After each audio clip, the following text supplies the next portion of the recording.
우리 기독교 교회에서 큰 축제 중에 하나인 추수감사 주일입니다. 우리 교회는 다른 종교와 달리 특별한 것을 가르칩니다. 다른 종교들은 수도를 하고 고행을 하고 덕을 쌓고 많이 벌어야 이게 거기다 목적을 이루고 살아가지만 우리 기독교는 버려야 원하는 것을 얻을 수 있다. 이런 특이한 이 교리를 가르칩니다. 그래서 그 이스라엘 백성들은 다른 민족에는 없는 특별한 행사가 있는 추수감사절과 관계된 초막절이라는 겁니다. 초막절이 되면 그 사람들은 그 옛적에 자기 민족들이 이집트에서 노예 생활하다가 광야로 나와서 거기서 텐트를 치고 척박한 광야에서 고생을 했습니다. 지금도 그 사람들은 이 초막절이 되면 들로 나갑니다. 들로 못 나가는 사람들은 가정에서 이렇게 주렁주렁 넝쿨 줄기를 매달아 놓고 이쪽이 우리 광야에서 조상들이 고생한 그걸 기억을 합니다. 또 그 형편이 안 되면 호텔에 직장 출장을 간 사람들은 호텔에다가도 다른 사람들은 먹고 마시고 그러고 자는데 이 사람들은 침대 머리맡에다가 이 장식을 한단 말이에요. 나는 저 사람들과 똑같은 사람들이 아니다. 우리 조상들이 옛날에 한 그것을 기억을 한다. 자, 이게 특별한 오늘도 우리가 마찬가지입니다. 추수감사절 맞이해서 특별한 축제입니다. 이것을 우리에게 왜 이러한 일을 하라고 하는가? 먼저 보시면 우리 기독교의 삶이라고 하는 것은 정말 불가능해 보입니다. 신기루라고 하는 것은 미라지라고 합니다. 불가능해 보이는 신기루를 찾아 떠내는 여정이다. 그렇게 정의를 내릴 수가 있습니다. 이것에 대해서 구약성서의 창세기는 태초부터 인류의 기원의 역사에 대해서 장대하게 설명해 나가면서 히브리인들이 특별한 정체성을 가진 민족이다 소개하면서 우리가 학교에서 배운 그리스 신화라고 있습니다. 헤로드 투스라는 사람들은 그리스 민족의 신화와 신들의 전쟁을 통해서 헬라인들이 누군가 특별한 소크라테스, 플라톤 그들의 정체성과 그들의 사유가 뭔지를 나타냈습니다. 그런데 성경은 아브라함이라는 사람을 등장시켜서 참 특별하게 소개를 합니다. 다른 민족의 영웅들은 막 쳐부시고 돈을 많이 벌고 권력을 차지하고 그러고서는 꼭 폐허 속으로 무너져 흔적도 없이 사라집니다. 그런데 아브라함을 불러내는 거예요.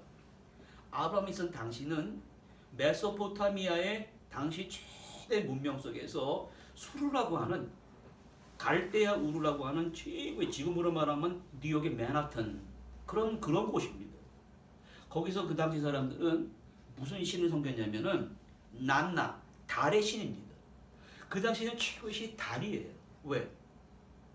낮엔 태양이 뜨거워서 쳐다보기가 힘들지만 밤에는 달이 쫙 사람의 여행기의 길을 비추면서 보름달, 밤달, 초생달으로 막 변하면서 그걸 보고 저건 신이다. 그러한 틈바구니 속에서 아브라함은 그것이 아니다. 사람의 마음과 생각을 바꾸도록 요구하고 새로운 희망을 주고 알찬 삶을 살도록 인도해주는 신이 진짜 신이다.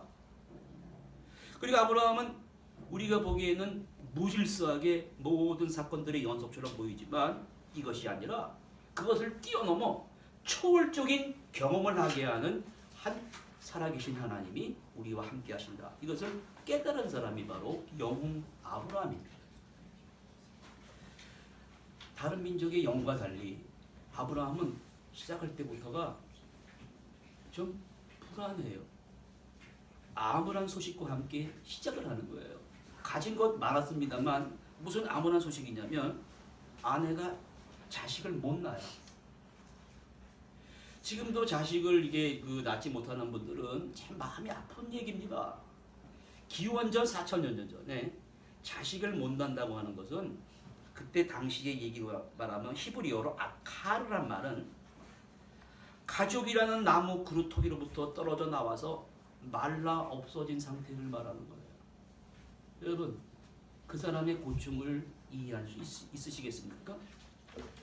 지금 하나님께서는 아브라함이라는 사람을 불러서 참 특별한 여행을 시킵니다. 불가능해 보이는 그 미로라지, 신기루를 찾아가는 그 자식을 주겠다는 것입니다. 히브리인의 역사는 불임 여성으로부터 시작합니다. 아브라함은 아버지가 죽은 뒤 나이가 70이 됩니다. 70이 돼도 자식이 없었어요. 아내는 자식을 못 낳지만 불임 여성이라고 해도 아내를 사랑했습니다. 아버지가 많은 재산을 물려줬지만 삶은 풍요로웠지만 아브라함의 공허함을 달랠 수가 없었습니다. 아브라함 고민하기 시작하는 게 왜 사람은 사는 것일까? 내가 누군가? 하늘의 별보다도 당시에 이 갈대아 우르 사는 사람이 달의 신을 섬기면서 그 달보다도 별보다도 더 소중한 자신이 누구인가를 냉철하게 생각하기 시작했습니다. 그러다 어느 날 하나님의 음성이 이렇게 들려왔습니다. 너는 네 자신을 위하여 네 삶의 터전인 이 땅, 너의 이익 집단이 있는 고향, 내 출세의 기반이 되는 아버지 집을 떠나 내가 너에게 보여줄 새로운 땅으로 가라. 이게 완전한 번역입니다. 우리가 이 번역 한글 성경 읽을 땐 많은 부분이 생략이 됐습니다. 그러면 성경은 이상하게 아브라함을 왜 택했는지 침묵합니다. 오늘 하나님이 여러분 추수감사절 맞이해서 저 멀리 프랑스에서 인도에서 3단지에서 5단지에서 여러분들 이렇게 불러주셨지 않습니까? 여러분들을 왜 선택하셨는지 말씀이 없으세요. 그 이유가 뭐냐면 그것은 아브라함 마음속에 항상 내 인생이 뭐지? 내가 자식을 낳고 사는데 내가 왜 살아가는 거지? 이런 고민이 많은 사람이었거든요. 이러한 고민이 많은 사람들에게 하나님이 음성을 주십니다. 마침내 하나님이 그 침묵을 깨고 뭐라고 그러냐면 돈 많이 벌어라 그런 말을 안 했다니까요. 자식을 서울대학에 보내라 이런 말을 안 했습니다. 뭐라고 그러냐면 모든 것을 버려라. 버리다 모든 것을 버려야 네가 원하는 것을 얻을 수 있다. 이렇게 말씀하시는 거예요. 오래전에 버리고 떠난 우리 조상이 있습니다. 사탄으로 위장한 뱀이 아담과 하와에게 뭐라고 하냐면 야 선과 악을 아는 나무를 따먹어. 그러면 하나님의 DNA가 네 피 속에 흘러서 하나님같이 된다. 그렇게 유혹을 해가지고 그만 그 유혹에 속아가지고 에덴 동산을 떠난 사람이 있었습니다. 이건 버리고 떠난 거 아니에요. 그래가지고 세상에 나와보니까 하나님이 주신 소중한 자유의지를 잊어버린 인간에게 있어서 이 세상은 파라다이스가 아니에요. 보십시오. 카인이 아벨을 때려 죽이고 노아의 홍수 사건이 일어나고 바벨탑 사건이 일어나고 이거는 그야말로 지옥이었습니다. 이번에 하나님 아브라함에게 두 번째 명령합니다. 떠나라. 모든 것을 포기하고 아까워하지 말고 버려야 그래야 참으로 네가 원하는 것을 얻을 수 있다. 그렇게 말하는 거예요. 여러분 이 창세기 12장 1절 이 말씀을 잠깐 분석해 봐야 됩니다. 우리나라 말이 아니라 수천 년 전에 쓰여진 말을 그 행간 사이에 숨어 있는 그 뜻을 우리가 알아야 우리 삶 속에 적용이 될 수가 있어요. 먼저 너는 르카 그런 말합니다. 너는 네 자신을 위하여 떠나라. 이 떠나라는 걷다란 말인데 누구누구를 따라가야 되는 것이고 이러한 삶을 살아야 되는 것이고 그러기 위해서 포기하다는 뜻이 걷다란 말에 들어있고 두 번째 르카란 말은 우리 자신을 위하여. 이것은 하나님이 여러분 한 분 한 분을 특별한 계획을 하고 계십니다. 특별한 계획을 알기 위해서는 내 생각을 포기할 줄 알아야 되는 거예요. 하나님은 항상 우리에게 원하시는 것은 저 사람이 나하고 인생을 동행할 준비가 되어 있는가? 자기가 벌어놓은 여러 가지 지식, 재산, 돈, 이걸 안전장치다. 이 기득권이다. 그거를 과감히 내려놓고 하나님과 동행하는 것을 원하신단 말입니다.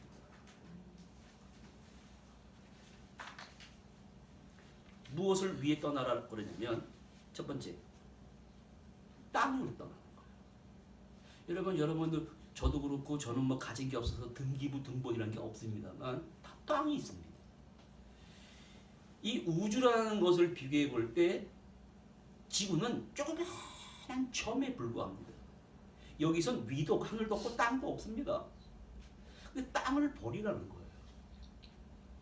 여기에는 무슨 뜻이 숨겨져 있냐면은 제가 여기서 이렇게 물체를 집어 던지면 어김없이 아래로 툭 떨어집니다. 무거운 것을 던지면 그 떨어지는 낙하 속도가 어마어마합니다. 간혹 가다가 아파트에서 어떤 아이들이 집어 던지지 않습니까? 그거 그냥 맞으면 그 낙하 속도라는 게 있습니다. 낙하 속도가 뭐냐면 이 지구의 안에 내 핵이 있습니다. 확 그 땡기는 거거든요.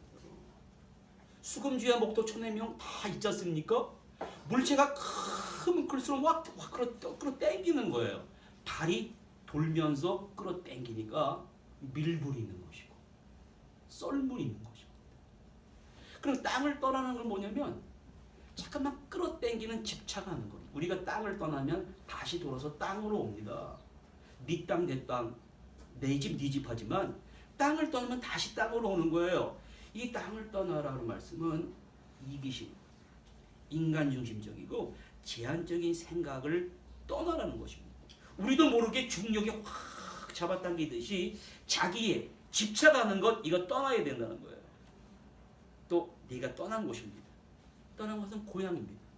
고향 이 가족은 뭐냐면은 내 이기심을 발휘할 수 있는 천혜의 자원이 있는 곳입니다. 핵가족이라는 틀 안에서 보호를 받습니다. 그거 떠나라는 거예요. 하나님이 보호해 주는 거지 네 이익 집단이 가족이 보호해 주는 거 아니라는 거예요. 지금 아브라함은 족장입니다. 당시의 가정의 대표입니다.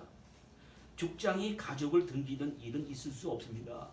당시에 메소포타미아 문명을 지배하는 법이 렉스 탈리오니스라는 동태복수법이 있어요. 저 사람이 당신을 쳐서 이를 부러뜨리면 너도 이를 부러뜨려라. 눈에는 눈으로, 이는 이로 우리가 배운 하무라비 법전에 나오는 거예요. 이 아브라함이 살고 있었던 그 당대에 나온 법입니다.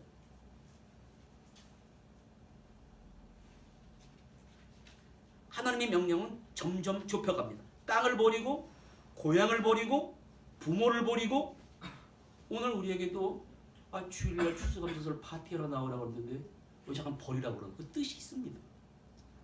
이 뜻은 뭐냐면 진실한 나를 찾기 위한 거예요. 내 안에 있는 진실함. 우리는 타성에 젖어 현실에 안주하려고 하고 애쓰고 이 중력 끌어당기는 힘 모양 놓지 않는 자아를 내려놓고 떠나는 일은 불가능합니다.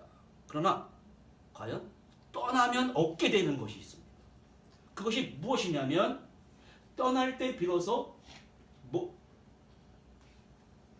새 이름을 얻게 되는 거예요. 예전에 내가 아닙니다.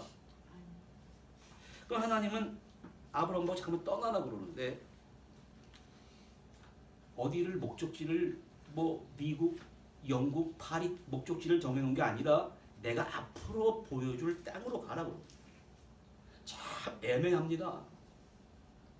어떤 곳인지 알 수도 없습니다. 그걸 막연하게 들으시나 그러는데 그 뜻이 있습니다. 그 뜻은 뭐냐면은 아무도 가본 적이 없고 객관적인 장소가 아닙니다. 그러나 하나님의 명령을 듣고 떠나는 사람에게만 보여주시는 유일무이한 장소입니다. 두 번 다시 없는 딱 한 번만 있는 장소인데 그곳에서는 바로 여러분이 걱정하시는 문제가 해결됩니다. 자녀 교육의 문제, 심적인 문제, 경제적인 문제, 사랑은 불임 여성입니다. 그걸 이루어 주겠다는 거예요. 나를 믿고 떠나라. 이 떠나면 복을 주신다는 복에 대한 말이 나오는데 복에 대한 바라카라는 어근이 BRK입니다. 이 뜻은 무릎이란 말입니다. 하나님이 말하는 복은 세상의 그런 복이 아니라 하나님의 뜻을 무릎을 꿇고 하나님의 뜻에 따르겠습니다. 그러면 그 결과로 얻어지는 게 복이라는 뜻입니다. 그럼 이 뜻은 뭐냐면은 하나님께서는 가장 중요한 게 뭐냐면은 하나님이 원하는 삶을 위해 여정을 떠날 수 있는가? 하나님이 원하시는 여정을 위해 너는 과거로부터 단절될 수 있는가? 우리의 바라보는 눈, 가치관, 시각의 변화 없이는 이룰 수가 없다는 것을 보여줍니다. 그래서 이름을 바꿔준다니까요. 이름이 아브라함이란 말이 큰 아버지, 큰 자. 아브라함이란 말은 모든 민족의 모든 사람들의 아버지란 말이에요. 사례란 말은 공주란 말이에요. 여주인이란 말이에요. 사라로 바꿔주시는데 모든 민족의 어머니로 바꿔준다는 거예요. 자, 하나님 명령을 듣고 떠나는 순간 새로운 이름을 받습니다. 여러분 추수감사절 행사를 할 때 특별한 의미가 담겨져 있습니다. 때는 언제냐면 콜럼버스가 신대륙 발견한 다음에 세계 역사가 막 변하기 시작했습니다. 신대륙에 금이 있는 거예요. 남아메리카에 와, 여러분 좋아져 금이 묻혀 있는 거예요. 포르투갈, 스페인, 앞다투어 금 찾으러 막 가서 전쟁 벌였어요.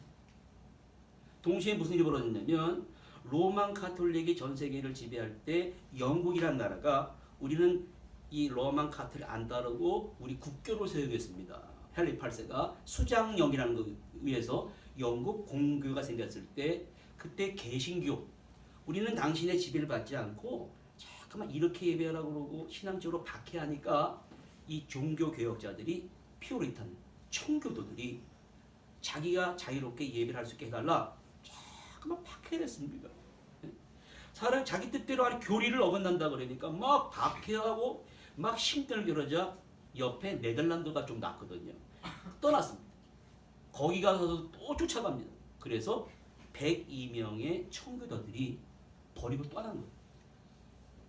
저 미지의 세계, 저 남아메리카는 금 갖고 막 싸우는 나라 말고 그 위에 있는 곳을 향해서 떠났습니다.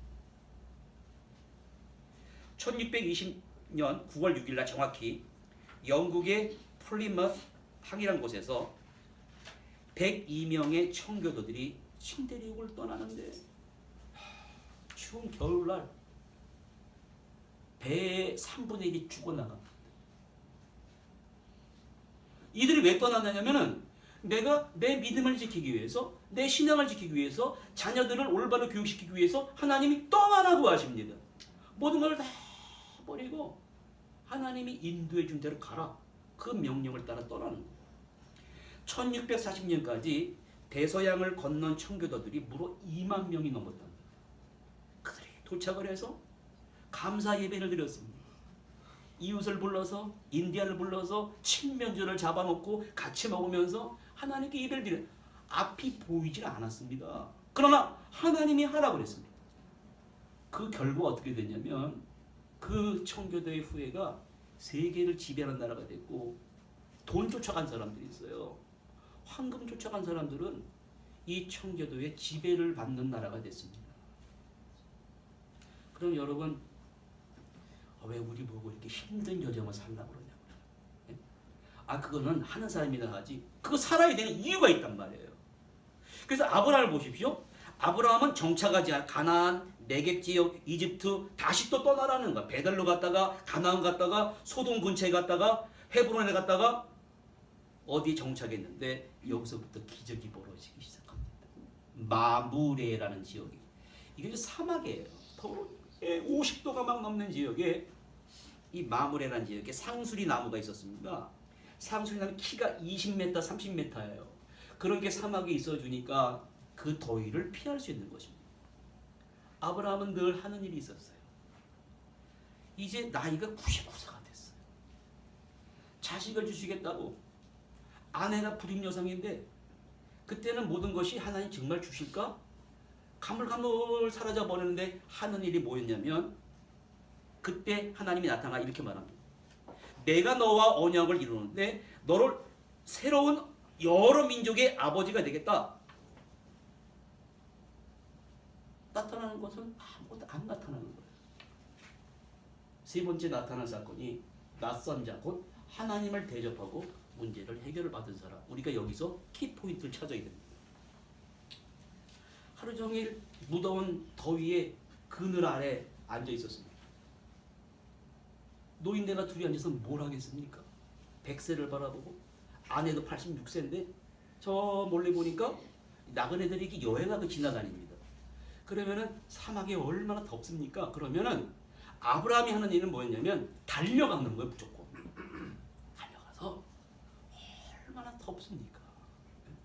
더운데 여기 이 상수리 나무 시원 에어컨 지금 에어컨 있는 곳에 오셔서 발도 좀 씻으시고 물도 좀 드시고 목 좀 축이고 쉬었다 가십시오. 이거 하는 일이 아브라함의 일이었었습니다.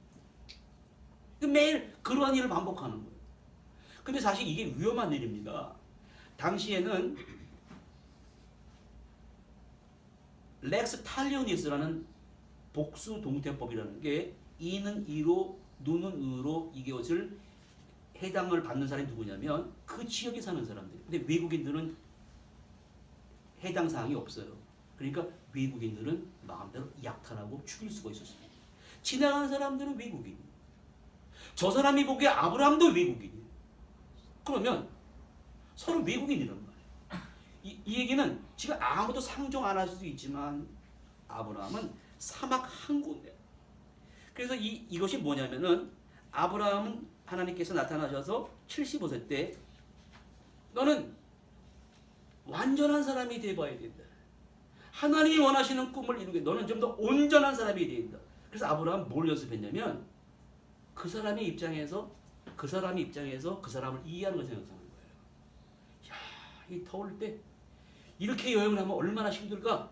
내가 그 사람의 입장에 들어가서 그 사람과 하나가 되는 것은 여러분 신비를 말하는 거예요. 여러분 신비주의라는 게 뭐 무당이 막 이러고 기도하는 게 신비가 아닙니다. 막 방언하고 그게 신비가 아니에요. 그 사람과 낮아지고 하나가 되는 거예요. 이것을 엑스터시라고 합니다. 엑스터시를 많은 사람들이 착각하고 있는데 처음에 에크라는 말은 밖으로 나와야 되는 거예요. 스테이시스란 말은 나오질 않고 자기 것만 움켜쥐고 있는 거예요. 자아에 몰두해 있는 거예요. 엑스터시는 거기서 나와야 되는 거예요. 나와서 상대방이 생각하는 뭔가 그걸 깨닫고 그 사람이 아파하면 나도 아파야 돼. 그 사람이 기뻐하면 나도 기뻐하는 거예요. 이게 엑스터시입니다. 아브라함은 달려가서 내가 당신의 입장에 서겠습니다. 당신의 제2의 자아가 되게 드리겠습니다. 그래서 18장 2절에 보면 낯선 사람은 이렇게 절을 합니다. 무슨 왕 대접받듯이. 이건 누가 보더라도 이건 정신 이상자의 짓이에요. 그러나 인사를 받는 편에 생각해 보십시오. 이 더운 날 이 사람들이 왜 나한테 와서 이렇게 인사를 해? 왜 와서 자기의 상수리 나무 안에 음식을 먹으라고 그래? 창세기 18장 3절에 아브라함이 이럽니다. 내가 주께 그대에게 은혜를 입었으면 떠나가지 마시고 발도 씻으시고 마음을 상쾌하게 하신 후에 지나가십시오. 하나님이 인간에게 원하는 방법이 오늘 하나 있습니다. 기준이 나에 있으면 안 돼요. 상대방에게 있어야 됩니다. 그래서 이 기독교에서 선을 나타내는 히브리 단어가 토부라는 말입니다. 이 단어는 선하다. 두 번째 의미가 좋은 향기를 번하는 거예요. 나한테 관심을 가져주고 나한테 친절을 베푸는 사람에게서는 향기가 납니다. 그 인품이라고 하는 것입니다. 이 사람들이 딱 앉았습니다. 근데 사라가 뭐라고 그러냐면 송아지 한 마리를 잡자고 그러는 거예요. 여러분 당시의 유목민들은 송아지 고기 못 먹습니다. 왜? 송아지는 길러가지고 크면은 가죽으로 옷 입어야 되는 거예요. 그 가죽도 남는 거로 천막도 해야 되는 것이고 송아지 고기가 맛있는 고기거든요. 그걸 잡자는 거예요. 그걸 잡아서 지나가는 나그네에게 대접하자는 것입니다. 그래서 아브라함은 아내의 뜻을 잘 따르니까 따르기 시작합니다. 생각해 보십시오. 하인들이 송아지를 잡습니다. 막 각을 뜨고 땀을 뻘뻘 흘립니다. 예? 그걸 잡아다가 그 사람들에게 고기를 막 나르는 거예요. 막 나르고 야채를 나르고 식사 대접을 잘 받았습니다. 그러면 식사 잘 받으면 보통 사람들이 뭐라 그러냐면 wonderful, 매일 이렇게 합니다. 그런 말 안 했습니다. 무슨 말인지 아십니까? 대개 아내가 어디 있습니까? 여러분 이거 제일 아픈 문제, 내가 제일 원하는 문제, 여러분 불가능해 보이는 여러분들의 문제가 있습니다. 그 문제를 타치해 주십니다. 그때 아브라함이 저 장막 안에 있습니다. 그때 아브라함이 이 세 사람들을 보니까 이 사람들은 사람이 아니었었습니다. 하나님 한 분과 소돔과 고모라의 심판하는 두 천사입니다. 하나님이란 존재를 지금 목격한 거. 그 하나님이란 분이 낯선 자로 아브라함에게 다가온 겁니다. 그럼 여러분 우리가 하나님이라는 존재는 우리의 이 상상을 생각을 다 묻어드립니다. 하나님은 구름 타고 오시고 막 공중부양하고 축지법하고 이런 하나님이 아니에요. 땀을 뻘뻘 흘리면서 우리의 인간 생활 속에서 나타나시는 분이십니다. 그분이 공생의 기간 동안에 말씀이 육신을 입으시고 우리에게 나타나셔서 땀을 뻘뻘 흘리시고 우리 기도하시고 사람들은 어떡하냐? 서로가 1등이 돼요. 예수님 잡혀나겠다고 우편하겠다고 비교하고 그런 사람들에게 발을 씻겨주시고 하나님 이렇게 나타나시는 거예요. 근데 많은 사람들은 하나님을 종교의 교리 안에 가둬버립니다. 하나님은 종교 교리 안에 포로가 아닙니다. 성경에 말 하나님은 낯선 곳에서 낯선 자를 대접할 때 열정을 다하여 내가 대접할 때 그분이 하나님과 같이 존귀한 사람이 될 수 있다는 것입니다. 이거 우리에게 보여주는 거예요. 예수님이 뭐라 그랬습니까? 이 지극히 적은 자 하나에게 한 것이 곧 나에게 한 것이다. 너희들이 무시할 수 있는 저 어린 자 소자에게 냉수한 것을 떠주는 것이 나에게 한 것이다. 하나님은 요란한 천둥성에서 등장하지 않습니다. 땀과 눈물과 수고와 섬김으로 번복이 된 곳에 나타나셔서 함께 하셨다는 것을 오늘 우리에게 보여주시는 거예요. 그 나그네 한 분이 아브라함이 뭐라 그러냐면 내가 내년 이때쯤 다시 오는데 당신들이 그렇게 원하던 사라가 아들을 낳을 것입니다. 그런데 이야기를 듣고 사라가 장막 뒤에서 웃었습니다. 왜? 자기는 여성의 생리도 끊어지고 할머니인데 저분들이 나에게 아들 낳는다 그러니까 키득키득 웃습니다. 그때 뭐라고 하죠? 왜 웃느냐 그럽니다. 아내를 데려오라고 합니다.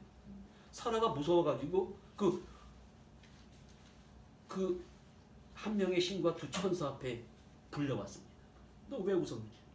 사라가 움찔했습니다. 나 웃지 않았습니다. 아니다. 네가 웃었느니라.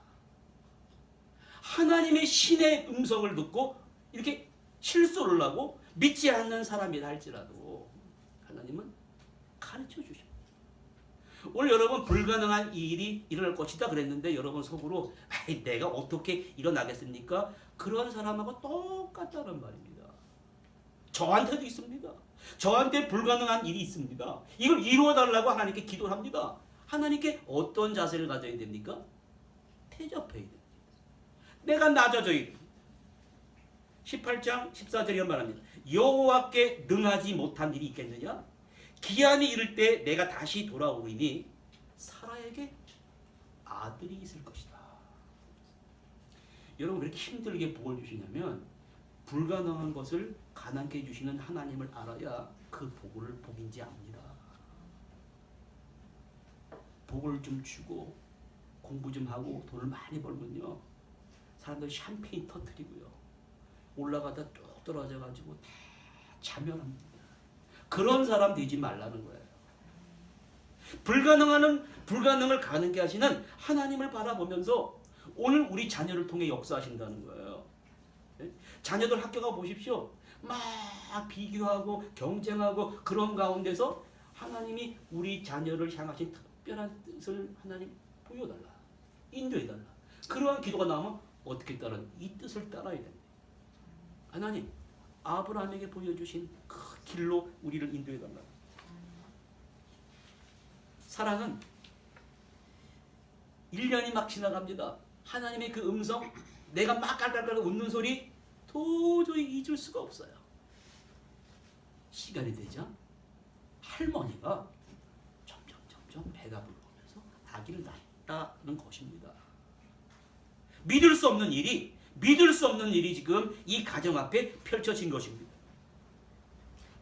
그러면 오늘 우리에게 주는 중요한 교훈은 정성스러운 배려와 열정이 낯선 나그네 미국인을 대접할 때 그분이 하나님과 같이 그냥 존귀한 자가 됐습니다.